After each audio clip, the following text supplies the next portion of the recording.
नवी मुंबईतील घणसोली MIDC परिसरात असलेल्या बस डेपोमध्ये आज 4 जून रोजी सकाळी भीषण आग लागल्याने एकच खळबळ उडाली होती। या आगीत 4 इलेक्ट्रिक आणि 2 डिझेल बस जळून खाक झाल्या आहे। मात्र सुदैवानं या आगीत कोणतीही जीवितहानी झाली नाही।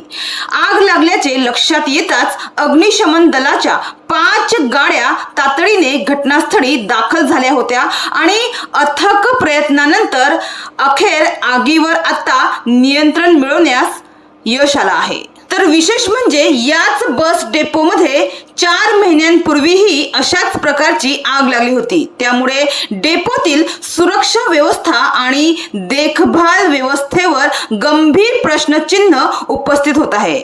तर विशेष म्हणजे याच बस डेपोमध्ये 4 महिन्यांपूर्वीही अशाच प्रकारची आग लागली होती। त्यामुळे डेपोतील सुरक्षा व्यवस्था आणि देखभाल व्यवस्थेवर गंभीर प्रश्न उपस्थित होत आहेत। या ठिकाणी CNG पंप आणि इलेक्ट्रिक चार्जिंग स्टेशन अगदी जवळच असून सुदैवानं यांना आग लागलेली नाही, अन्यथा मोठा स्फोट होण्याची शक्यता होती।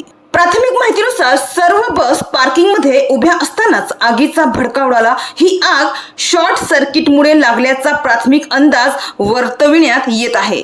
तर याबाबत अधिकृत अहवाल अद्याप प्राप्त झालेला नाहीये।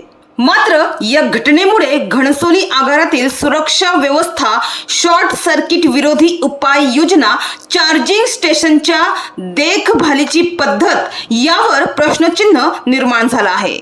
परिवहन व्यवस्थेतील ढिसाळ नियोजनामुळे सातत्याने अशा दुर्घटना घडत आहे, अशी तक्रार नागरिकांकडून आता व्यक्त केली जात आहे।